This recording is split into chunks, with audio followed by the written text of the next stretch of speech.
nggak sih materi transportasi yang dibahas sama TIK?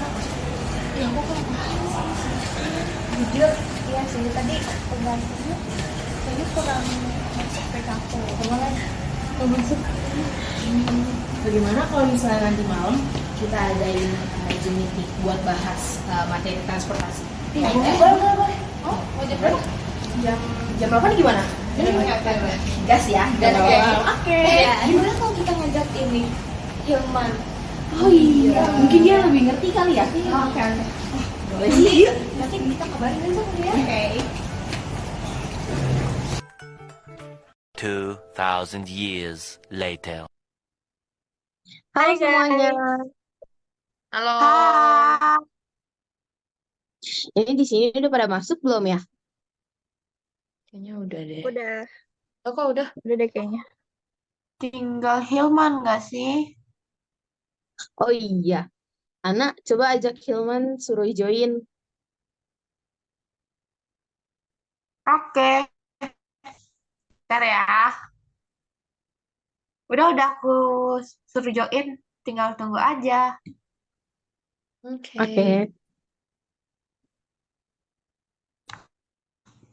Oh, halo guys. Halo. Hai. Baru kan diajak Ana nih buat join. Jadi kita mau ngapain nih malam ini? Oh ya, jadi di sini kan tadi masih banyak yang belum paham gitu tentang materi transportasi. Nah, sekarang kita tuh bakal ngebahas apa ya, kayak bahas tentang materi-materi tentang transportasi, mulai dari prinsip-prinsip atau mekanisme dan lain sebagainya. Itu. Oke. Ayolah kalau gitu kita bahas bareng-bareng yuk. Oke. Oh ya, di sini juga udah ada PPT-nya. Coba aku minta tolong share Ika. Boleh. Bentar ya. Udah kelihatan belum? Aman. Udah Kak. Oke. Oke, aman. Belum, masih loading.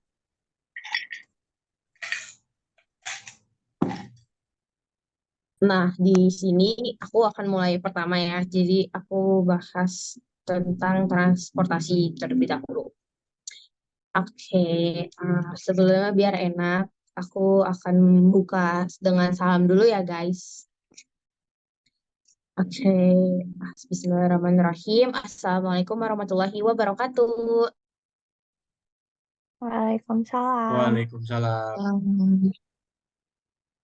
Oke, jadi di sini kita akan bahas tentang transportasi tanaman. Nah, sebelum masuk ke dalam apa yang kita mau bahas nanti, di sini aku ngasih tahu dulu nih apa pengertian transportasi terlebih dahulu. Jadi yang aku tahu, transportasi tanaman ini adalah proses pengambilan dan pengangkutan zat-zat ke seluruh bagian tumbuh-tumbuhan.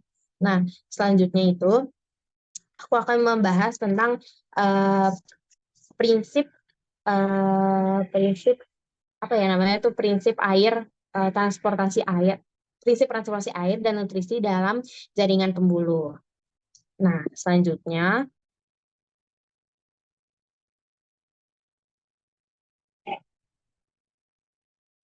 di sini tumbuhan itu memiliki sistem pengangkut sari yang memungkinkan mereka untuk mendapatkan air dan juga nutrisi yang diperlukan untuk tumbuh dan berkembang. Nah, sistem ini terdiri dari dua jenis, yaitu ada xilem dan phloem. Nah, sebelum masuk lagi ke materi, aku akan ngejelasin dulu nih pengertian xilem dan juga phloem. Yang pertama itu ada xilem.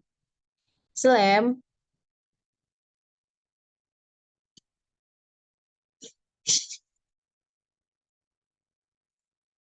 tuh, mohon maaf dikat ya.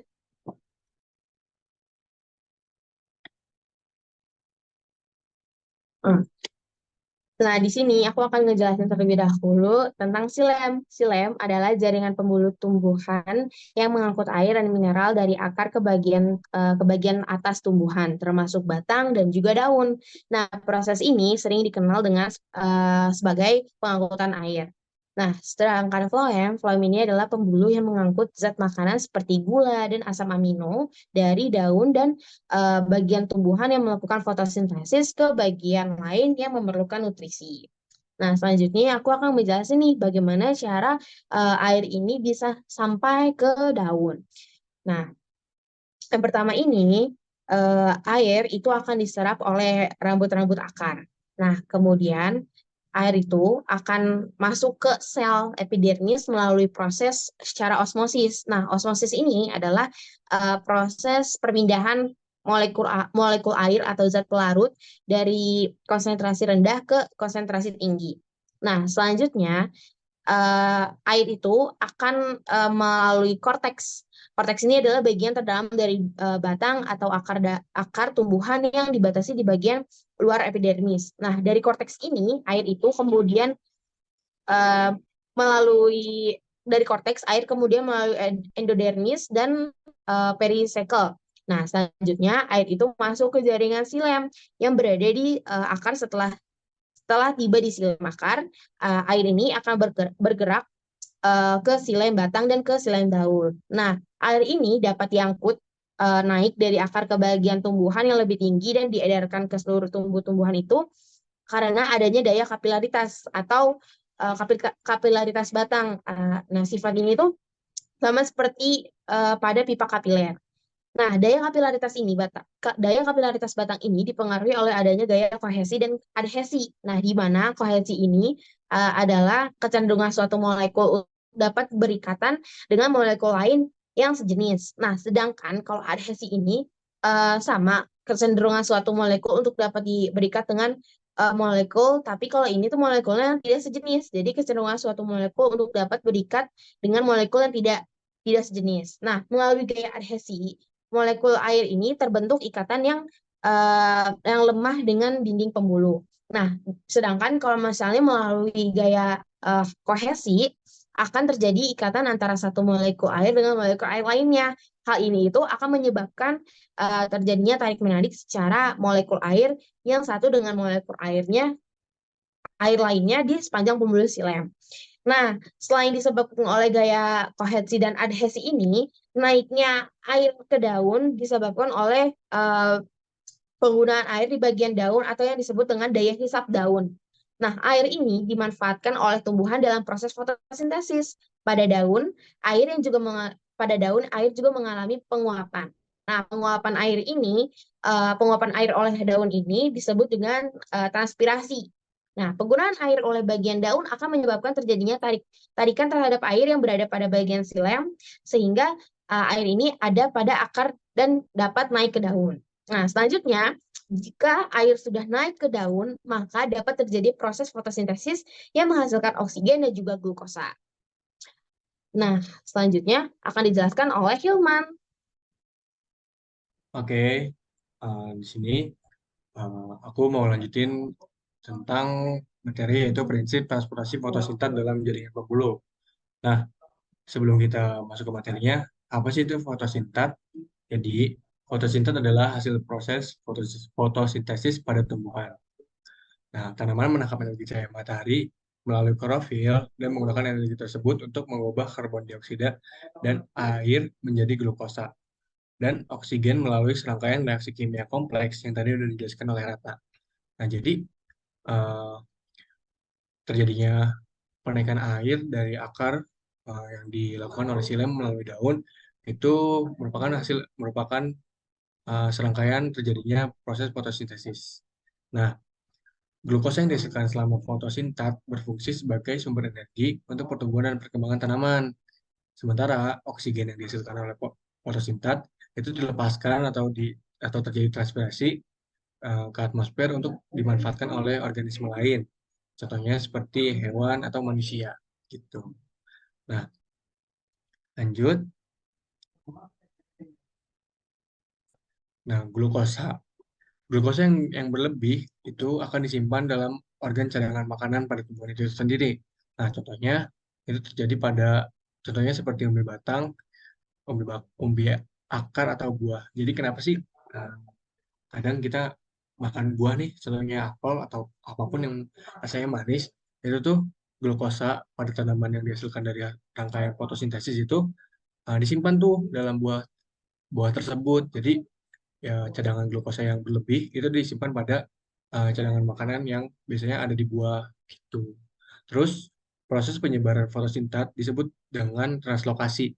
Lalu jet fotosintat diangkut oleh pembuluh tapis atau floem dan proses pengangkutan terjadi karena adanya perbedaan konsentrasi antara ujung pipa floem yang telah terisi glukosa dan ujung pipa lain yang belum terisi. Gitu. Nah, terus transportasi fotosintat pada tumbuhan sangat penting untuk menjaga keseimbangan nutrisi air dan hormon dalam tubuh tumbuhan, serta berperan dalam proses pertumbuhan, perkembangan, dan adaptasi tumbuhan terhadap lingkungan. Nah, selanjutnya akan dijelaskan oleh Ika. Oke, jadi jenis transportasi itu pada tumbuhan itu dibagi menjadi dua. Yang pertama ada transportasi ekstravaskuler dan yang kedua itu ada transportasi intravaskuler. Transportasi ekstravaskuler ini adalah merupakan pengangkutan air dan garam mineral di luar berkas pembuluh pengangkut. Proses ini itu berjalan dari sel ke sel dan juga biasanya dengan arah horizontal. Kemudian transportasi intravaskuler itu merupakan proses pengangkutan zat yang terjadi di dalam pembuluh angkut, yaitu dalam silem dan floem. Proses ini berjalan dalam pembuluh angkut terjadi secara vertikal. Air dan garam mineral akan diangkut ke daun melalui pembuluh kayu atau silem. Selanjutnya akan dijelaskan oleh Ana.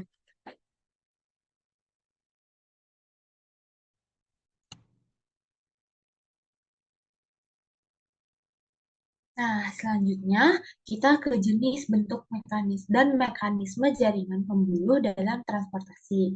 Yang pertama ada jenis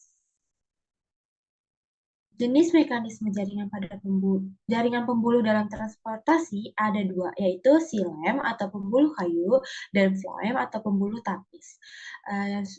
Silem dan floem tadi sudah dijelaskan oleh Rati. Selanjutnya adalah bentuk mekanisme jaringan pembuluh dalam transportasi. Terdapat dua bentuk, yaitu bentuk silem dan bentuk floem. Bentuk silem memiliki bentuk sel yang miring, tidak memiliki sekat, dan satu arah. Silem memiliki sel yang miring-miring seperti pada gambar. Hal itu dilakukan agar mengurangi energi yang dibutuhkan untuk mengangkut air ke pucuk.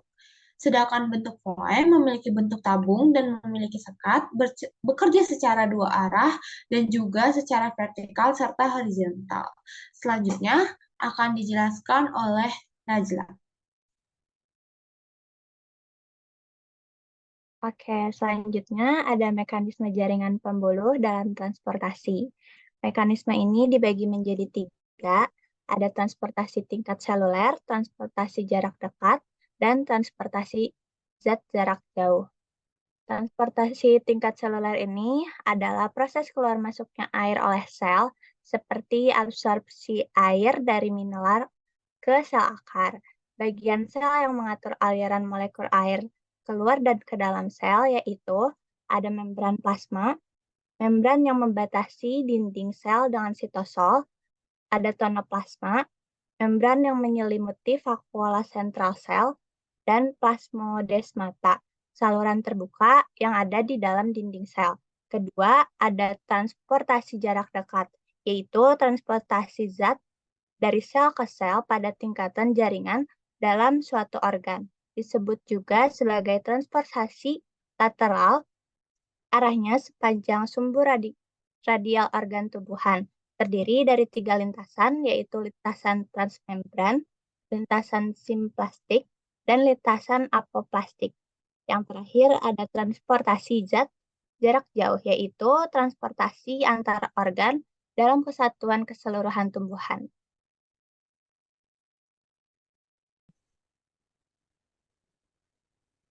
Oke guys, jadi gimana nih? Udah pada paham semua kan tadi apa yang dipaparin sama kalian satu persatu gitu. Ngerti Pasti lebih kok. paham. Aman. Iya, betul-betul. Jadi dari hasil PPT tadi atau materi yang kita paparkan, kita punya kontribusi masing-masing nih. Jadi nggak semuanya megang PPT atau dari materi. Jadi di sini ada tabel kontribusi. Pertama ada Ratna Salvia Adenda Yusuf dengan NPM terakhir 082. Mana nih Ratna? Halo. Nah, Ratna kontribusinya dia membuat materi dan presentasi. Terus juga yang kedua ada Ripka Fresius Pine dengan NPM terakhir 085. Mana Ika? Halo. Nah, Ika itu berkontribusi cukup banyak ya Ika, membuat PPT, presentasi, dan banyak video. Nah, terus ada Najla Safira Fauzia dengan NPM terakhir 089. Najla, mana suaranya? Halo. Nah, dia berkontribusi membuat PPT dan presentasi. Terus ada Ana Rizky Dwi Putri dengan NPM terakhir 088. Mana Ana? Halo. Nah, dia berkontribusi sebagai presentasi, membuat materi dan PPT. Terus yang terakhir ada aku sendiri, itu Hilman Fareji, dengan NPM terakhir 101, berkontribusi dalam membuat materi dan presentasi. Jadi, uh, kita tutup aja kali ya, karena udah pada paham juga sama materi yang tadi udah jelasin satu persatu. Oke, mungkin itu uh, yang udah kita bahas tadi.